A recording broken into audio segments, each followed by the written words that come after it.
Hello friends, welcome to good morning Bharat. मैं हूं मनोज टंडन। आप सभी दोस्तों का इस चैनल पर तहे दिल से स्वागत है और आप सभी के माता पिता को नमस्कार, जय हिंद, वंदे मातरम।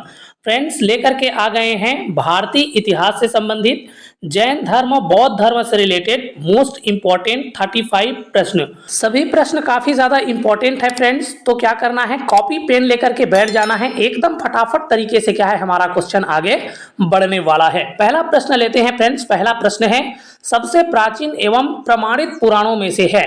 तो कौन सा पुराण है जो कि सबसे प्राचीन है और क्या है, प्रमाणित पुराणों में से एक है। ठीक है, तो मत्स्य पुराण क्या हो जाएगा, इसका सही आंसर हो जाएगा। जैन साहित्य को कहा जाता है, तो जैन साहित्य को क्या कहा जाता है फ्रेंड्स, जैन साहित्य को आगम कहा जाता है।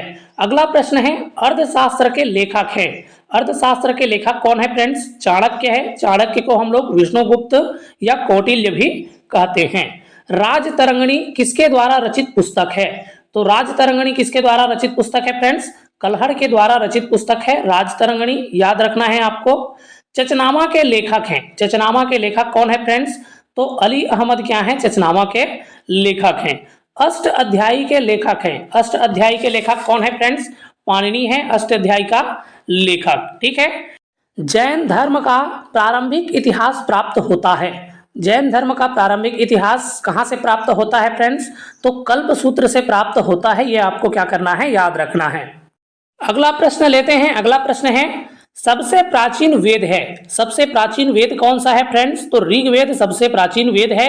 और सबसे जो नया वेद है वो कौन सा है, अथर्ववेद, जिसको हम लोग टोना टोटका का वेद भी कहते हैं। ये क्या है, हमारा सबसे नवीनतम वेद है। ठीक है, वायु पुराण किस वंश से संबंधित है, तो वायु पुराण किस वंश से संबंधित है फ्रेंड्स, तो गुप्त वंश से संबंधित है वायु पुराण। ठीक है, विष्णु पुराण है वो मौर्य वंश से संबंधित है। और मत्स्य पुराण है वो क्या है, आपका सातवाहन वंश से संबंधित है। ठीक है, चलिए आगे बढ़ते हैं, अगला प्रश्न लेते हैं। अगला प्रश्न है, सामाजिक एवं सांस्कृतिक रूप से महत्वपूर्ण पुराण है। सामाजिक एवं सांस्कृतिक रूप से महत्वपूर्ण पुराण कौन सा है, आपको बता देना है। ठीक है, तो अग्नि पुराण क्या है, हमारा सामाजिक एवं सांस्कृतिक रूप से महत्वपूर्ण पुराण है। पतंजलि के किसके पुरोहित थे, पतंजलि किसके पुरोहित थे फ्रेंड्स, तो पुष्यमित्र शुंग के क्या है, पुरोहित थे पतंजलि। ठीक है, इतिहास का पिता किसे कहा जाता है, इतिहास का पिता हम लोग किसको बोलते हैं, तो हेरोडोटस को क्या है, इतिहास का पिता बोलते हैं। बच्चा बच्चा जानता है फ्रेंड्स, आपको भी क्या कर लेना है, जान लेना है। ठीक है, अगला प्रश्न है, हिस्टोरिका किसकी पुस्तक है। हिस्टोरिका किसकी पुस्तक है, तो हेरोडोटस की ही पुस्तक है हिस्टोरिका। ठीक है, अगला प्रश्न है, मेगास्थनीज किसका राजदूत था, तो मेगास्थनीज किसका राजदूत था फ्रेंड्स, सेल्यूकस निकेटर का क्या है, राजदूत था। काफी ज्यादा पूछा गया है, आपको क्या कर लेना है, याद रखना है। ठीक है, मेगास्थनीज किसके राज दरबार पर आया था, तो मेगास्थनीज किसके राज दरबार पर आया था फ्रेंड्स, तो चंद्रगुप्त मौर्य के राज दरबार पर क्या है, मेगास्थनीज आया था। ठीक है, इंडिका किसकी पुस्तक है फ्रेंड्स, तो इंडिका है वो क्या है, मेगास्थनीज की ही पुस्तक है। ठीक है, डाइमेक्स किसके राज दरबार पर आया था फ्रेंड्स, तो डाइमेक्स आपका बिंदुसार के राज दरबार पर आया था। ठीक है, अगला प्रश्न लेते हैं। अगला प्रश्न है, भारत का भूगोल नामक पुस्तक किसने लिखा है, तो भारत का भूगोल नामक पुस्तक किसने लिखा है फ्रेंड्स, तो टॉलमी ने लिखा है भारत का भूगोल नामक पुस्तक। ठीक है, अगला प्रश्न है, नेचुरल हिस्ट्री नामक पुस्तक के लेखक हैं, तो नेचुरल हिस्ट्री नामक पुस्तक के लेखक कौन है, तो प्लिनी है। ठीक है, याद रखना है, प्लिनी।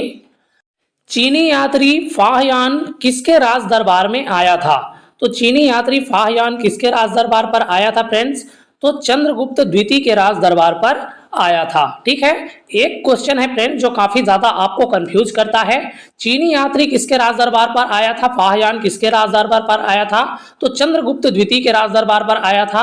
और जो मेगास्थनीज था वो किसके राज दरबार पर आया था, तो वो चंद्रगुप्त मौर्य के राज दरबार पर आया था। ठीक है, तो इसको आपको क्या करना है, अच्छे से पढ़ना है, अच्छे से याद रखना है।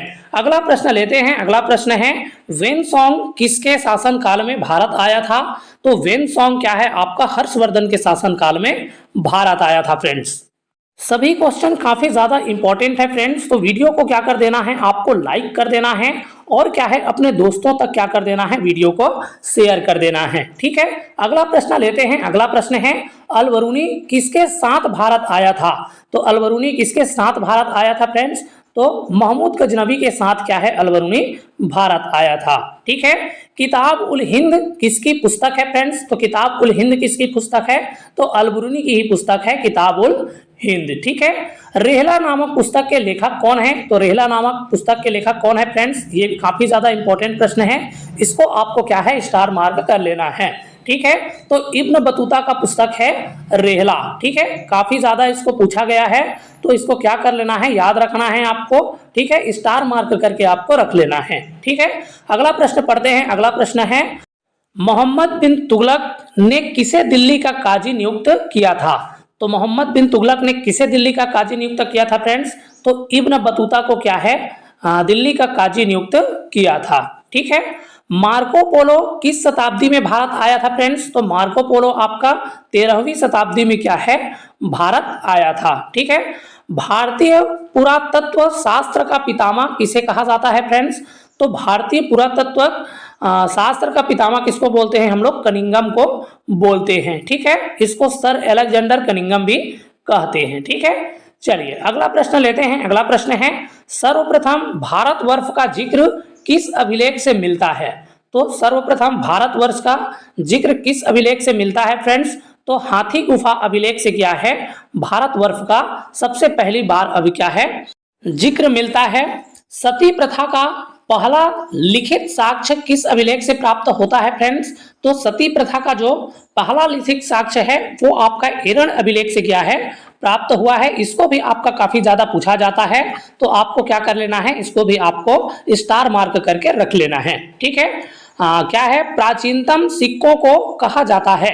प्राचीनतम सिक्कों को क्या कहा जाता है फ्रेंड्स? तो आहत सिक्के कहा जाता है इसको।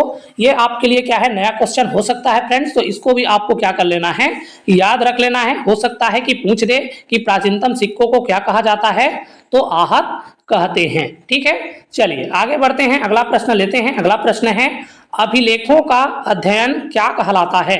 तो अभिलेखों का अध्ययन क्या कहलाता है फ्रेंड्स? तो एपिग्राफी कहलाता है। ठीक है, सर्वप्रथम सिक्कों पर लेख लिखने का कार्य किसने प्रारंभ किया था फ्रेंड्स? तो यवन ने क्या है, यवन शासकों ने सर्वप्रथम सिक्कों पर लेख लिखने का जो कार्य है वो प्रारंभ किया था। ठीक है, उत्तर भारत के मंदिरों की कला शैली कहलाती है।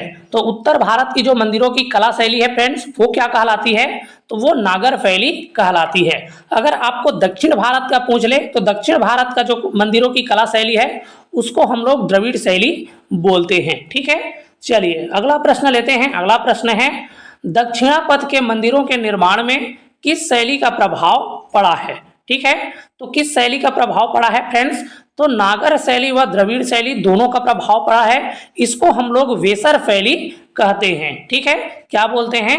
वेसर शैली बोलते हैं। ये आपको क्या कर लेना है, याद रख लेना है। अंतिम और अगला प्रश्न हम लोग लेते हैं फ्रेंड्स। अंतिम और अगला प्रश्न है हमारा जो आपके लिए हम लोग छोड़ते हैं, इसका आंसर आपको क्या है कमेंट बॉक्स में देना है। ठीक है, जैन धर्म के संस्थापक कौन है? आपको क्या करना है, इसका जवाब कमेंट बॉक्स में कमेंट करके देना है फ्रेंड्स। ठीक है, तो ये था फ्रेंड्स भारतीय इतिहास से संबंधित मोस्ट इंपॉर्टेंट 35 प्रश्न। उम्मीद है वीडियो आपको पसंद आया होगा, हेल्पफुल लगा होगा, नॉलेजेबल लगा होगा। यदि वीडियो आपको हेल्पफुल लगा है, नॉलेजेबल लगा है तो वीडियो को लाइक शेयर कर देना है और आगे इसी प्रकार की जानकारी के लिए चैनल को सब्सक्राइब कर लेना है। चलिए फ्रेंड्स, फिर मिलेंगे ऐसी वीडियो के साथ, तब तक के लिए स्वस्थ रहिए, मस्त रहिए।